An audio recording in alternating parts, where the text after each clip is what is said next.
Choose whatever you want.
How was your journey and how was your space of artists?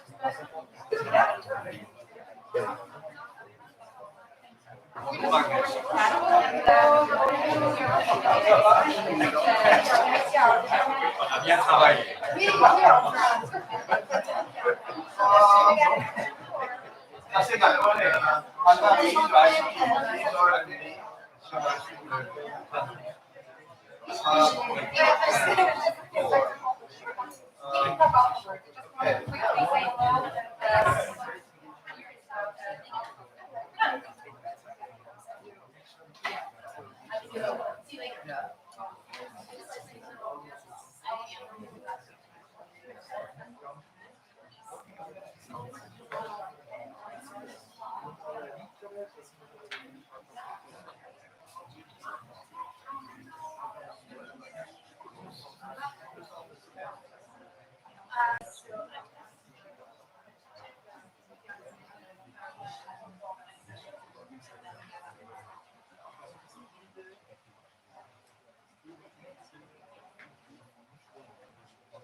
Where would you like me to sit?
It's fantastic that you made it. Oh, it's already on.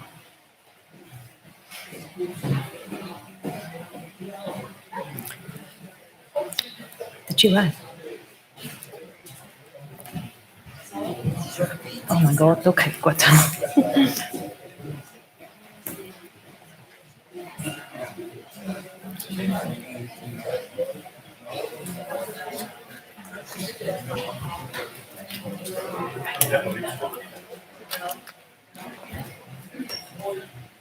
Sorry, I would rather not be in front of the aircon. The Let's fan. switch it off then. Can I? Yes.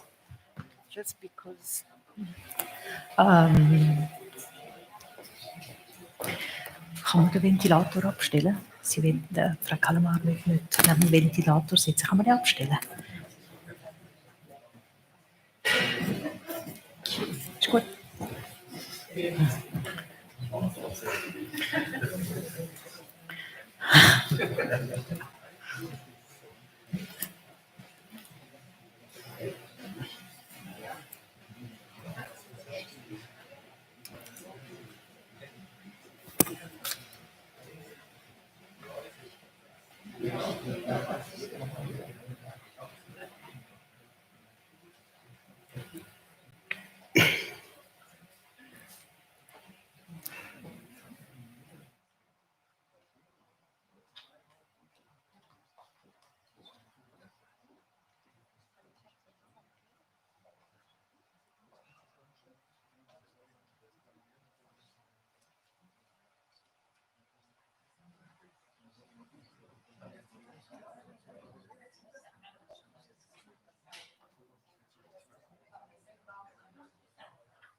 Good afternoon and welcome to the Zurich Film Festival talk.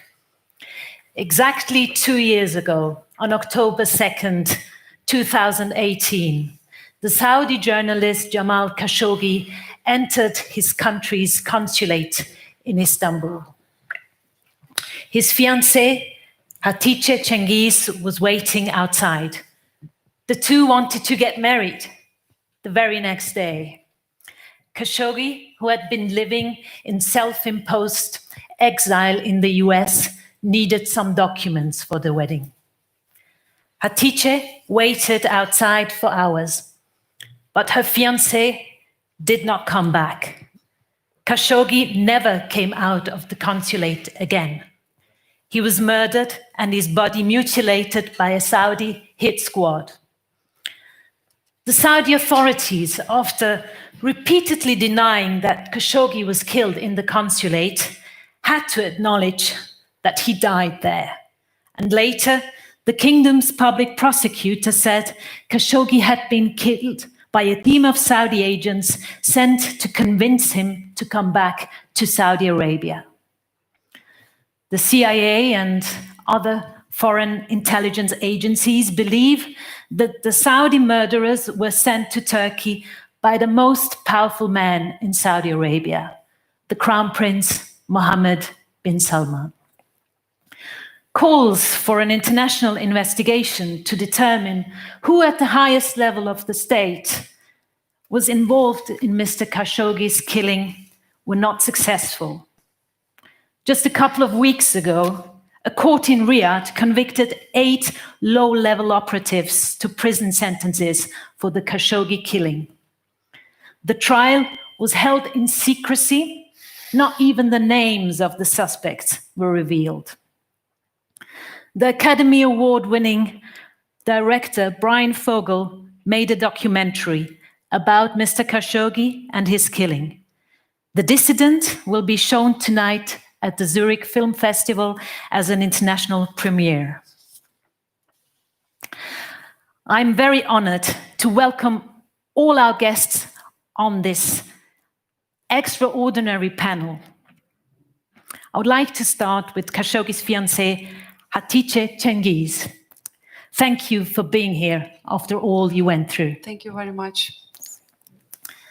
Welcome also Bryan Fogel.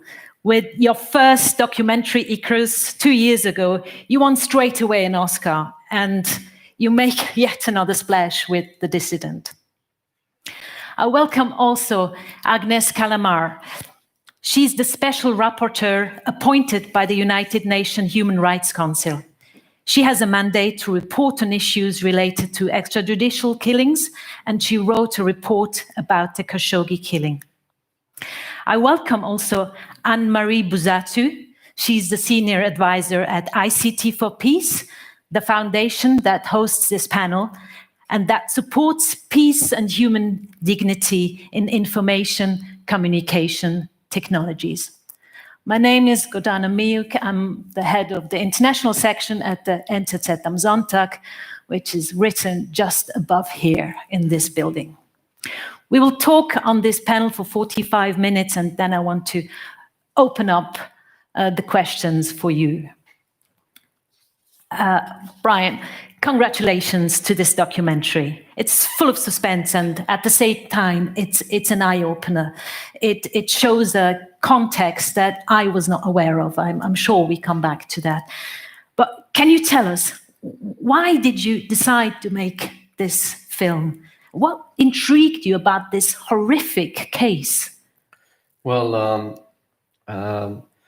following Icarus and being honored with the Academy Award, it felt in many ways a burden to me because it made it that I really felt personally that I had to. My next work and the next film that I was going to make would take on similar subject matter, would tackle issues of essentially conspiracy, cover-up, crime, and hopefully illuminate and shed a light on issues that are much larger than ourselves. And I was searching for that project. And when Khashoggi vanished from the consulate, inside the consulate on October 2nd, I began following the story, as I think many, many in the world did. And what immediately struck me from it was that this is a Washington Post journalist. He's a Saudi journalist, but he's working for the Washington Post. He was being portrayed in many factions of the Western media as Muslim Brotherhood, as a terrorist sympathizer.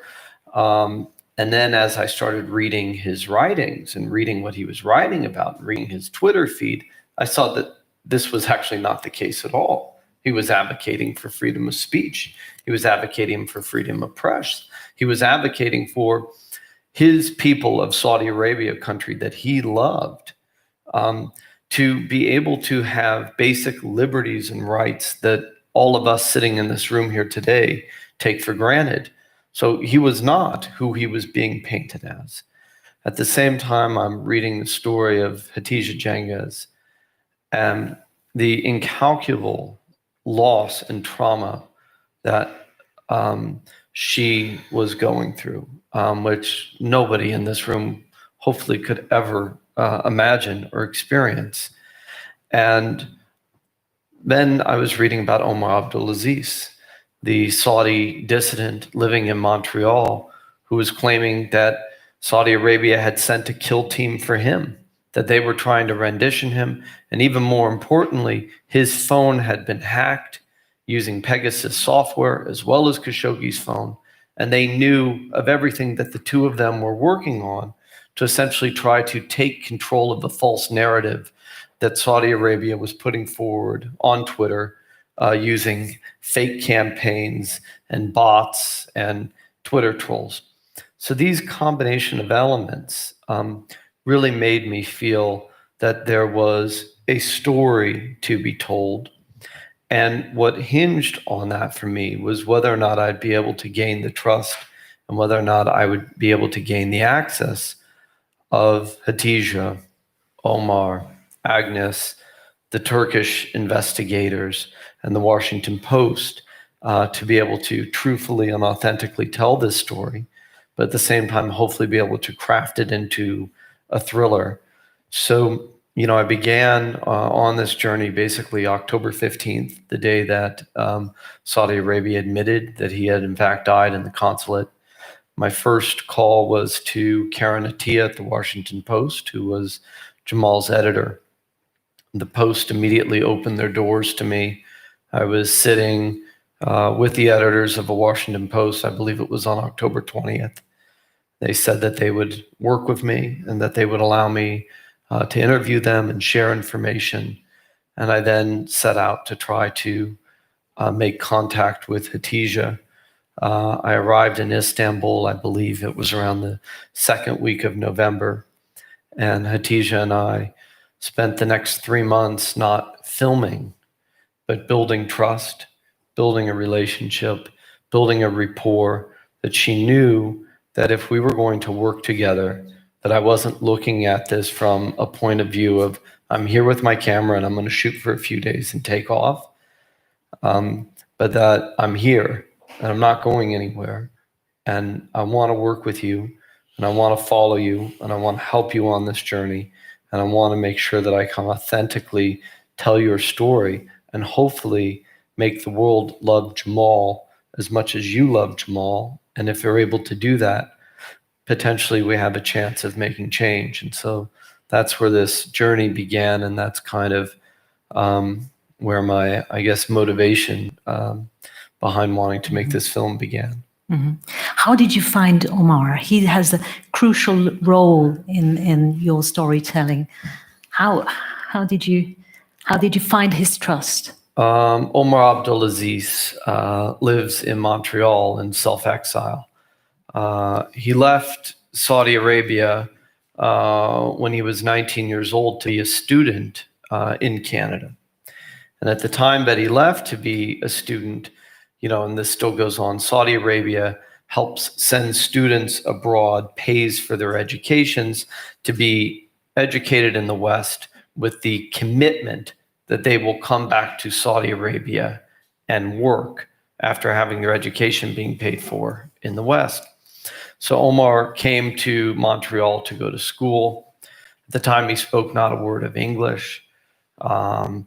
Actually took residence with a Jewish family as he comes into Montreal, which was completely shocking to him after coming from Saudi Arabia.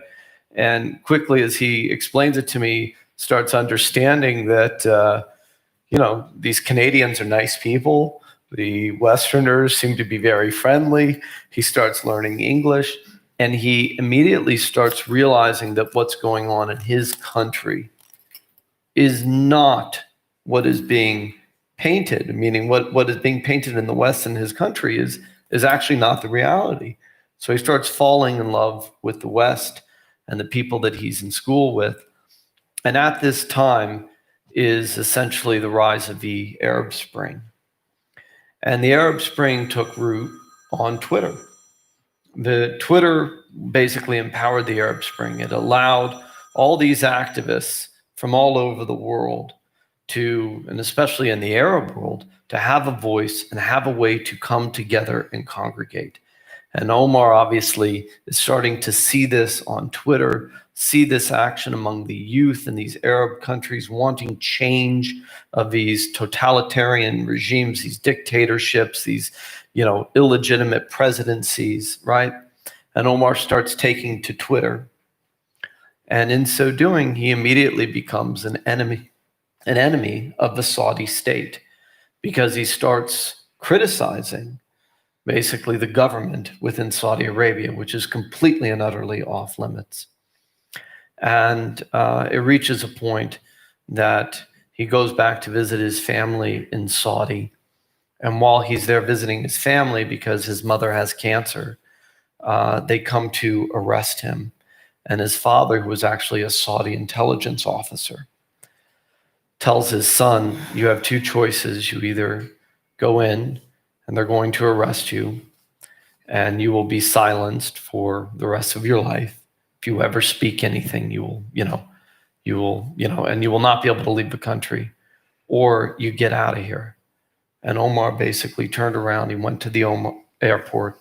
He left Saudi Arabia. He returned to Canada, has never returned, has lived in self-exile since, while the Saudis have attempted to rendition him.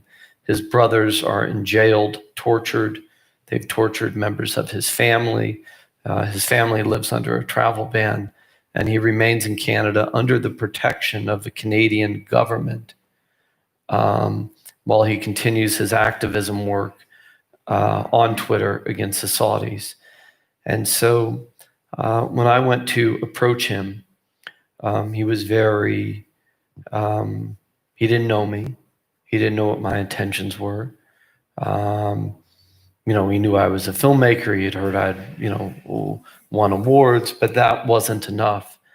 And so it was the same experience where I was literally going and spending a month in Istanbul, then going and spending 3 weeks in Montreal, then back for a month in Istanbul, then back for 3 weeks in Montreal, back and forth and back and forth. And every time that I filmed with Omar, for about the first 4 months, I would leave the camera cards with him. And by the time about 4 months had went, he had probably about $70,000, $80,000 worth of camera cards and all of our media and everything that we had shot. But that was my way of building trust with him, because he wasn't sure yet that he was ready to tell his story. He was grieving just as Hatice was grieving. And by leaving those camera cards, he understood that I was there for the long haul, that I was there to work with him, that I wasn't there to just go take his story and leave. And eventually, I think it was about 4 or 5 months in, I shoot with Omar, and he hands me back all the camera cards. And that was how I built his trust. Yes. Did you ever try to be in contact with Saudi authorities for your movie, to ask them what they have to say? It felt irrelevant, and it still feels irrelevant. The reason why it felt irrelevant and the reason why there was no need to contact the Saudis, it would be like calling Vladimir Putin and saying, did you have a decades-long doping scheme to dope all Russian athletes? And he's going to go, no, of course I didn't. I know nothing about it. Did you poison Navalny? No. Did you poison, you just go on and on and on, and it's going to be denied, denied, denied, denied, denied. Did you poison Litvinenko? No. Did you hack the election? No. So that was the same response you were going to get out of the Saudis. There was no need to ask them what had happened because the evidence was the evidence. The Turkish had audio recordings. There was a transcript. There was Agnès Callamard's exceptional investigation. So what were you going to gain from the Saudis other than to A, have them deny, and B, increase focus on my filmmaking of bringing this story forward? So and the style of filmmaking that I make is really to try to craft a narrative feature thriller that just so happens to be a documentary so that audiences will engage and be on the edge of their seat and care about that story and grow emotionally connected. So I never once reached out to the Saudis because frankly, I gave two shits what they had to say. They murdered Khashoggi. They chopped him up. We had the evidence. I heard the audio that Omar had been secretly recording. What were you going to say? I didn't do it. So what was their point? To either A, get a denial, or for B, to them to sort of callously justify a crime which is unjustifiable, or put forward a statement which they have repeatedly through Agnes's calls for justice and Hatice's calls for justice, that this is a Saudi crime. And this is the jurisdiction of Saudi Arabia. Mm-hmm, mm-hmm. I do understand what you mean. You said in an interview, you hope that your movie or your film is going to make countries and governments and business people reassess their relationship to Saudi Arabia. Do you feel anything like that going on? That goes into that direction? That people wake up now? I'm an activist, I'm an advocate, I'm a human rights supporter. And when I set out to tell a story, I'm doing it because I fall in love with the people that I'm working with and want to tell their stories. And I feel really deeply committed to the story and in this case, what is the justice behind it. I don't believe and I don't hold out hope that MBS will not ascend to the throne. I don't hold out hope that, that the regime will just change. But what I do believe is that cinema and film has the power to make change. And the example that I can give you is when I was working on Icarus, it was me and Gregory Rodchenkov that actually brought the story of Russia's decades-long doping program to the New York Times. And the New York Times then reported this story in a multi-page expose. It went global, it was reported all over the world, and it was a huge scandal. And the evidence was irrefutable. There were then following investigations that set out, much like Agnes's investigation, but this time with a guy by the name of Richard McLaren, that was able to prove all the evidence that Gregory had brought forward. Scratches on the bottle, that they had opened the bottles, they had thrown out the urine, and then there were spreadsheets dating back years and years and years of the vast array of evidence that this wasn't just the Sochi Winter Games, this was all sport, all games, that basically every single Russian medal ever won was not legitimate. Now, even after that reporting in the New York Times and this global story, while the world cared, much like they did about Khashoggi, nothing actually happened. It was, wow, this is terrible. Wow, maybe there should be sanctions against Russia. Maybe we should punish them. But it didn't happen. Icarus came out in August of 2017. And it was quickly seen by hundreds of millions of people around the globe.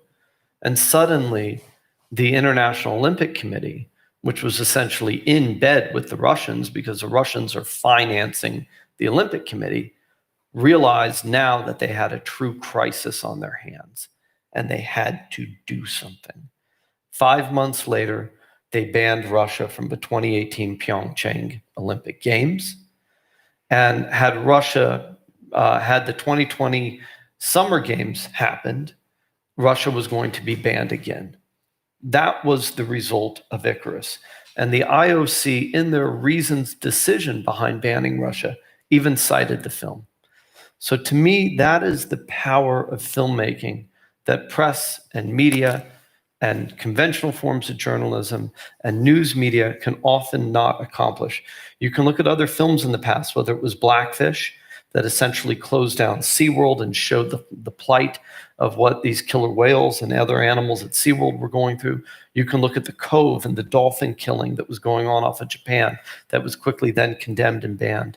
And it's my hope that with The Dissident, that people around the world fall in love with Jamal, fall in love with Hatice, understand that there are thousands of political prisoners sitting in Saudi Arabia who have done nothing more than send out a tweet asking for human rights and asking for some sort of democracy in their country, and that they hear Agnès Callamard's words and understand that this is the truth. And if this becomes a global movement, then there possibly is change, because what we have seen over and over and over again is the money and power and big business triumph over everything. And we know this to be the case because even though all the leaders of the world have condemned this crime, none of them, other than Turkey, has tried to actually seek justice for these murders. And none of them have done anything of meaning or impact other than to say this was a terrible crime.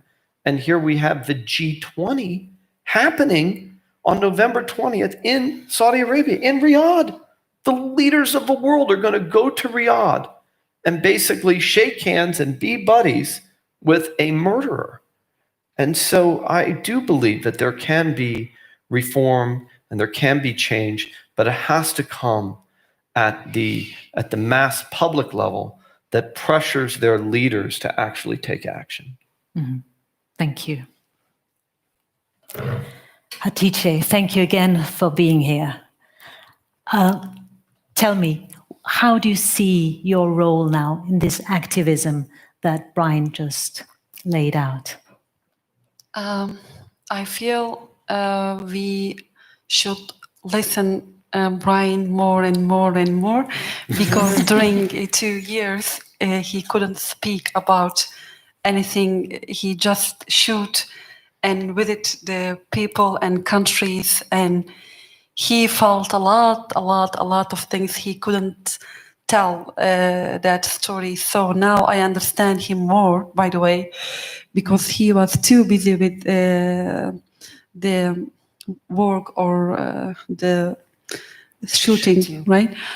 And when he came at the beginning, I remember that day after the murder, maybe 3 weeks or maybe mostly months, I was living away from real life, from the people and from the real life. I mean, like a cave, a small cave. I was feeling more big fear in my heart, not fear like, but it's pain with fear for what happened. I try to understand, because the 2 weeks after the murder, we couldn't know what happened. After maybe 2 weeks, they announced the killing. So I was hoping that Jamal alive and Jamal will come out and then he will explain what happened inside the consulate. And I did not want to give any interview with any channel. So I was trying to protect myself from the television, from the cameras. And it was so difficult to explain, even the 2 years. And then when you start speaking about the summary, and my brain working very different. And when you saying some words, it becomes me like crazy. Something I remember sometimes I feel very bad when someone came and speak about the story from the beginning until now. It makes me, yes, what happened, it's happened. I realize the whole things happen in my life, and I'm speaking now with Agnès and with Bryan. What happened? I see myself from the outside. Someone speaking behind me, but I'm not this woman. I'm not Hatice. I'm not another people. So you're still realizing that this is your reality you're in. I can't realize them 100% every time. But what happened after. Then he came, and he came like an American filmmaker. By the way, he came a very difficult and painful time. And then he become Bryan, and then he become my friend, and he made me like special lady, tells her story, special lady like friend, like brother and sister. In our language we say brother and sister. I don't know, it's understandable. Anyway, and then he bring me the time to realize what he will do in this film. And then and our story started in that day. So what I feel right now, I think it most important work or record or evidence after the murder, this film, because the people will understand what happened inside us, inside the people. I mean, you can't understand the whole story as a summary. If you want to get like specialist in Saudi Arabia or in this murder, you can find a lot of information from the internet, from the websites and from the channels, but you can understand, maybe complete the picture what happened in reality. So this film with Bryan and me and the others, and by the way, I remember now Agnès when she came. I'm so sorry for that day, and he's a so humble person. She was asking me, and then I asked her, can you please tell me your CV? And I did not believe her.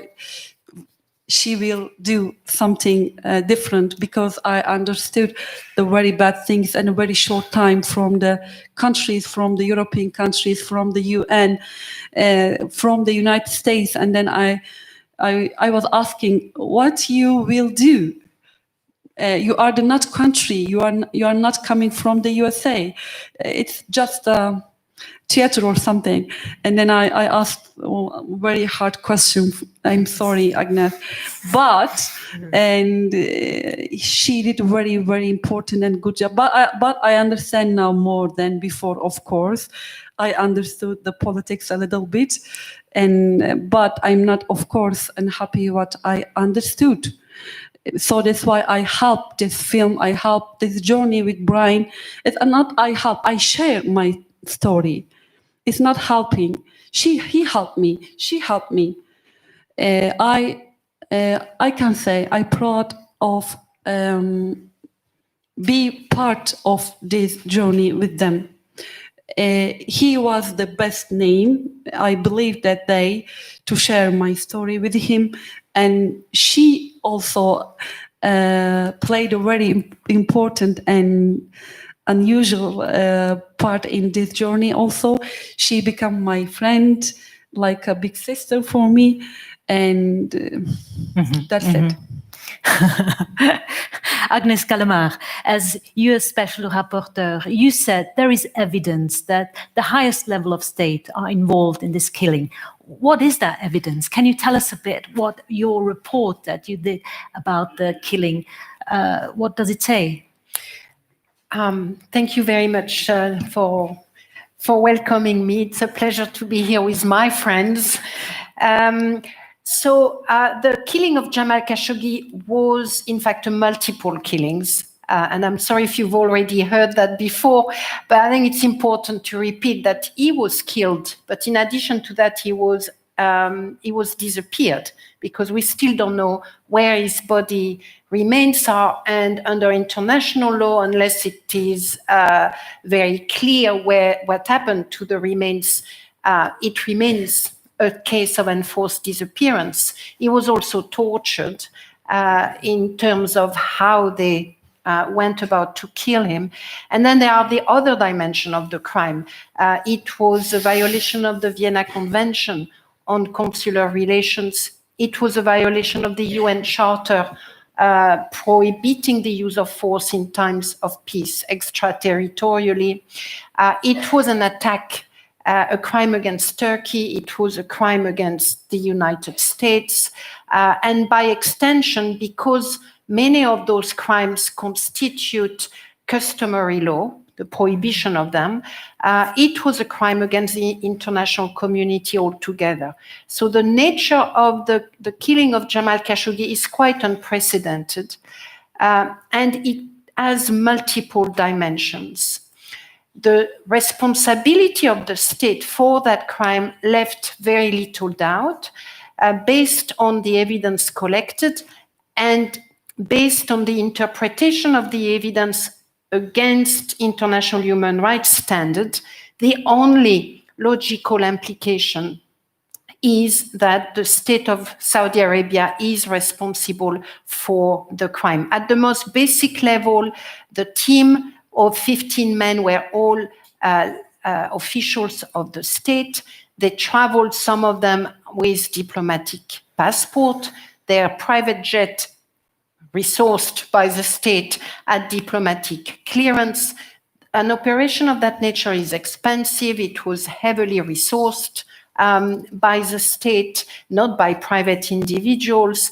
The responsibility of the state is also directly involved in what happened after the killing, when Saudi Arabia, the state, sent a team of 18 individuals to supposedly investigate the crime scene, but in fact to prevent Turkish investigators from coming in and during that time cleaning up the crime scene.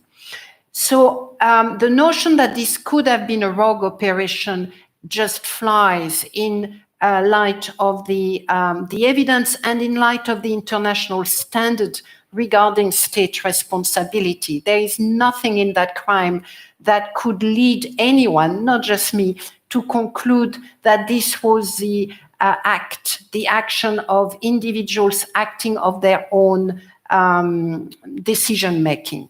So that's the first thing. We establish the responsibility of the state. The second step would be to determine who within the state is responsible for the killing. I am a human rights investigator, so in many ways my job stops at determining the extent and the nature of state responsibilities. In that case, building on some precedent within the human rights community, I explored the level of liability within the state. I looked at the chain of command and the international standard regarding the chain of command, as well as the comparative jurisprudence and standard at national level regarding chain of command. All of those, the fact plus this legal analysis led me to conclude that the responsibility of Mohammed bin Salman is involved. What I could not conclude is at which level. If you have a spectrum of chain of command, it is at one extreme, the person who ordered the crime, and a little bit below that chain of command, but still liable, is failure to intervene, failure to stop, failure to protect. So this spectrum, somewhere on that spectrum, lays the responsibility of Mohammed bin Salman. I could not conclude at which extreme of a spectrum is his responsibilities, materially speaking. Circumstantially speaking, there was the knowledge that we have on how the state of Saudi Arabia function. And we do know that an operation of this nature is very unlikely, almost impossible to be carried out without his say-so. That's circumstantial. And then we have the CIA assessment, the CIA which provided a private confidential briefing to the US Congress, during which they revealed that they knew that Mohammed bin Salman had ordered the killing of Jamal Khashoggi, but they could not make that information public, and neither could. In Saudi Arabia is the platform where public opinion is made. 8 out of 10 Saudis are on Twitter, which is incredibly high. And the problem is, of course, that Mohammed bin Salman controls this public sphere by an army of trolls. Anne-Marie, you're an expert in ICT and freedom of speech. In the movie, we see how easy it is for a state to manipulate people's opinions on Twitter. The new technologies seems to be perfect to manipulate us. How can we avoid that, even in the West? Very easy question, I'm sorry. Very, very easy question, and thank you. It's really an honor to be here and to partner with the ZFF and to organize this event. This is my way of giving you a little time to answer that question, because it's not an easy answer. One of the things that has happened is that these technologies have very quickly developed. They have become, in a short period of time, something that we reach for almost immediately without thinking about. We check our social media feeds, and we haven't had them long enough to understand and develop the kinds of filters and reflexes that we should have when we are reading these media. If something that we see largely corresponds with our viewpoints and our what we think is right and true, we will often just accept it without even questioning. So in terms of how can we try to counter this, it's, I think, a multi-pronged approach. But it first of all perhaps comes to getting a more of a consensus among all parties about what we expect in our information and what we consider to be reliable information. So what this means is transparency about where the information has come from. What's the kind of methodology used to get this information? Who is funding this information? Who stands to gain from this information? If we all start to, these are basic journalistic standards that have been around for a long time, but we need to all incorporate these standards in how we approach this information. And so a way that I think that could have begin to counter some of this information is to reach that understanding, have governments, embrace this.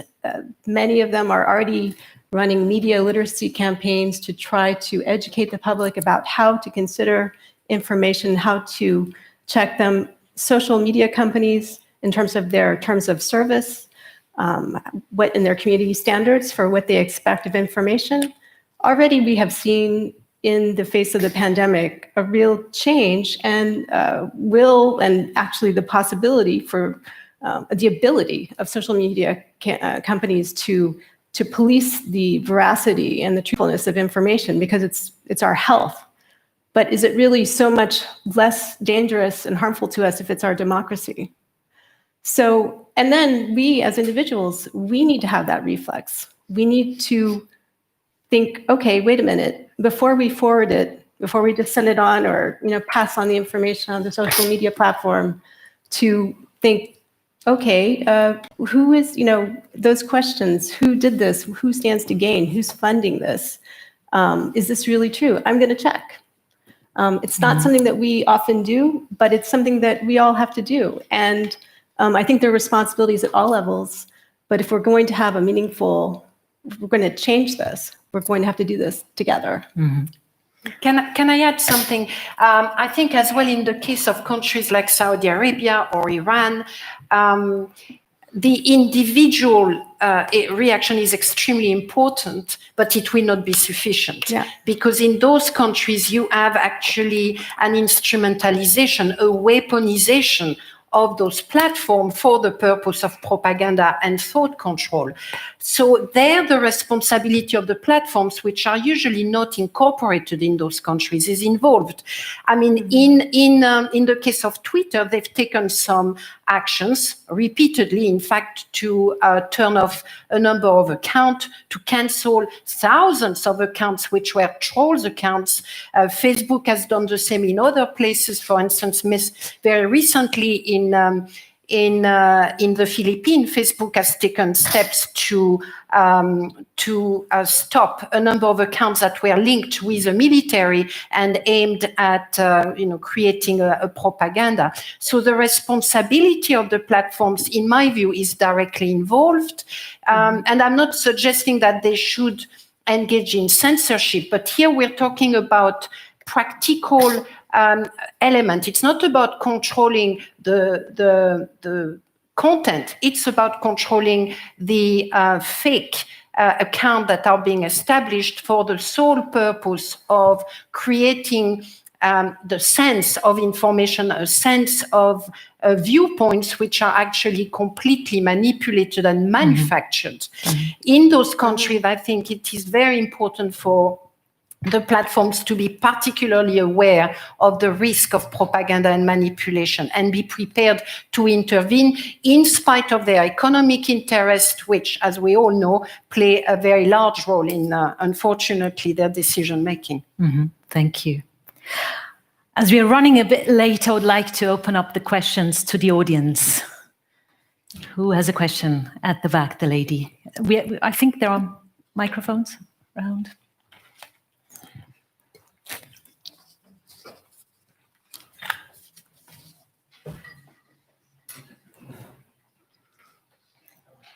Merci. My question goes to Ms. Callamard, and I would like to follow up on the problem of private companies.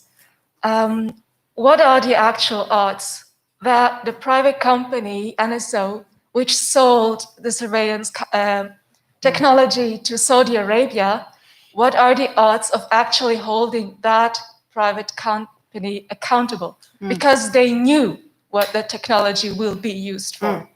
Yeah, I completely agree. So I think here you're talking about NSO in particular. You're talking about Pegasus, that has already been mentioned. And as we now know, the phones of Mohammed Benazir and of other dissidents had been infiltrated by those malwares. The responsibility of NSO is, in our views, and I say our because I worked on those issues with David Kay, who was a special rapporteur on freedom of expression. Their responsibilities is directly involved. They knew or should have known the likelihood of their technology to be misused for the purpose of surveillance and indeed for the purpose of actual violation of the right to life. What can we do about it? We have made a number of recommendations. The first is that in our opinion, there should be an embargo at the moment on the export of surveillance technology because it is so difficult to put in place a regulatory regime that will prevent the misuse of the surveillance technology. That has not been carried forward, but at the very least, there are now certain steps being taken by countries so that the export of Pegasus and others be better monitored. Second is private action. So in the US, in Israel in particular, there are individuals that have filed that there are trials, ongoing trials, putting the focus on NSO and on Pegasus. It's in Israel it hasn't worked very well so far. In the US, it is. The cases are proceeding, and we need to keep doing that. We need to put those companies in front of their responsibility. Naming and shaming them is important, although maybe it's even possibly increasing their businesses if people come to know how successful they may be. I don't think we can call upon those companies on their own to self-regulate. I absolutely do not believe in self-regulation in that particular context. I'm prepared to consider self-regulation in many other contexts. In that one, I don't. I believe it is a responsibility of the countries where those companies are incorporated to impose a very strong regulation on the export and on the use of those technology. In a nutshell, but I think we do need to reach to the stage where there is a global awareness, understanding of the dangers that this kind of technology poses for democracy indeed. Now, there is also the question of Twitter and so on. Twitter is one of the company that, in fact, I believe is filing also some trials, some complaints against some of those companies. They were themselves infiltrated directly by Saudi Arabia. They had 2 staff members who acted as spies for Saudi Arabia within the Twitter staff, and they were able to identify the dissident and to track them down. So, technology is one thing. There is very traditional other mechanisms. We just need to be aware that surveillance is very high right now, and we got to find better mechanisms to protect ourselves.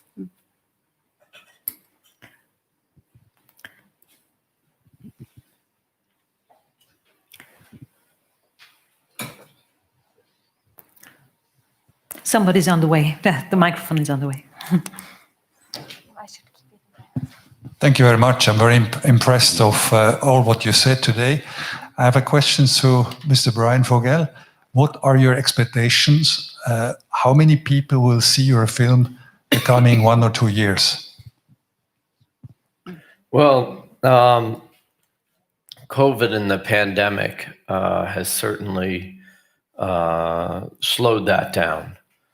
And when the film premiered at Sundance in the end of January, we've actually went back and continued to do some more work.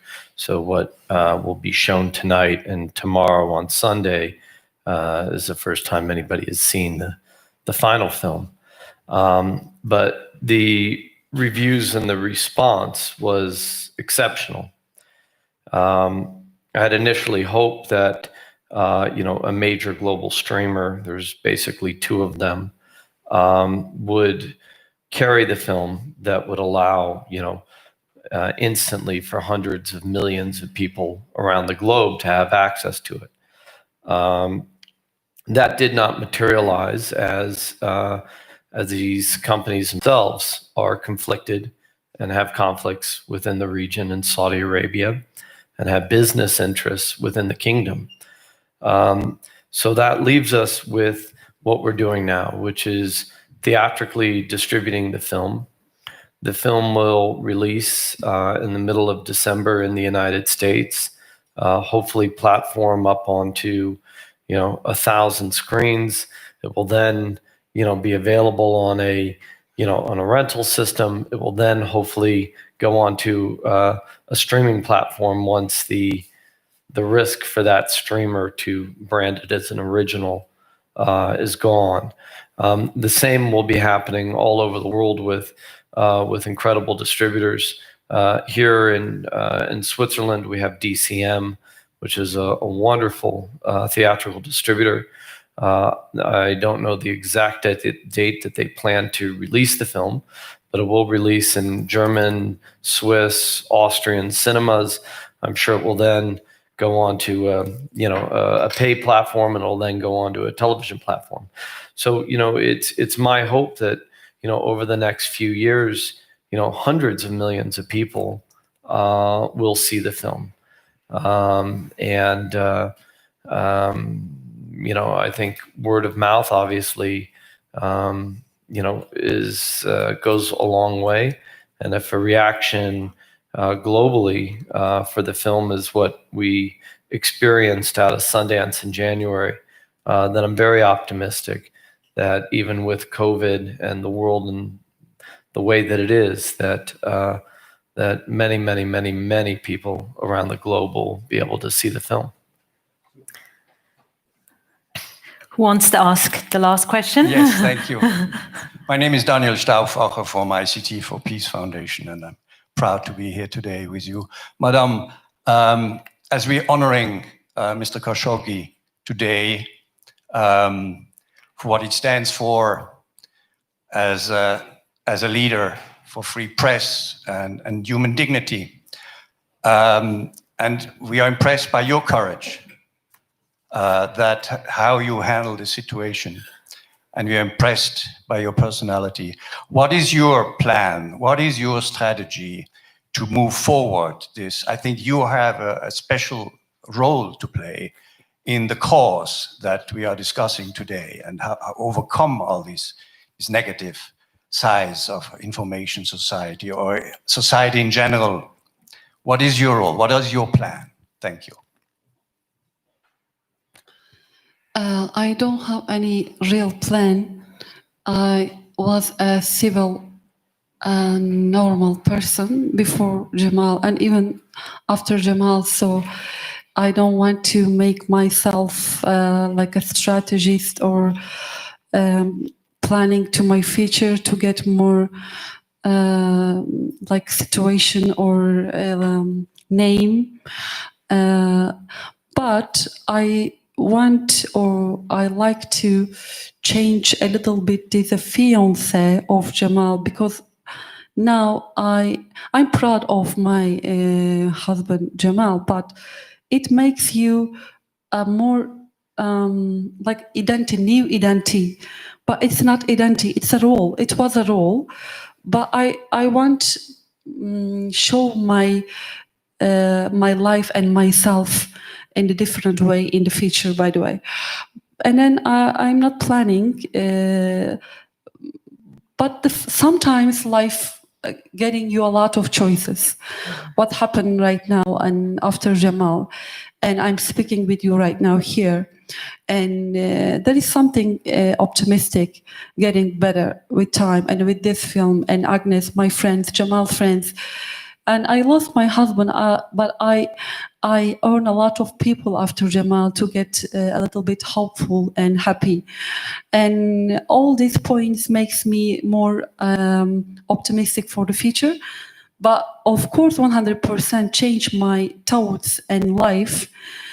But the question is, I'm asking every day, which way is useful and more available to me to walk on it. But I think no one born as a human rights activist or the life become you these things. And if my destiny become me this, I will. But I don't know, I'm not planning. I hope it's enough for your question. Okay, thank you. Thank you so much to all the panelists.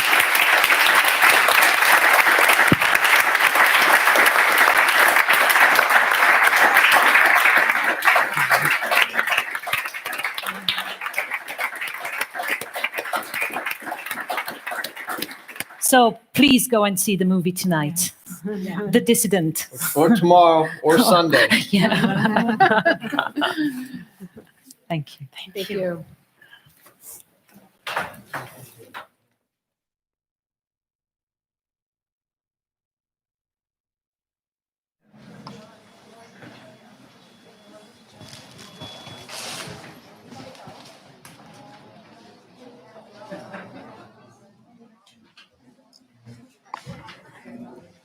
Halbe Kraft. Ist noch nicht desinfiziert, oder? Ich mache das schon gut.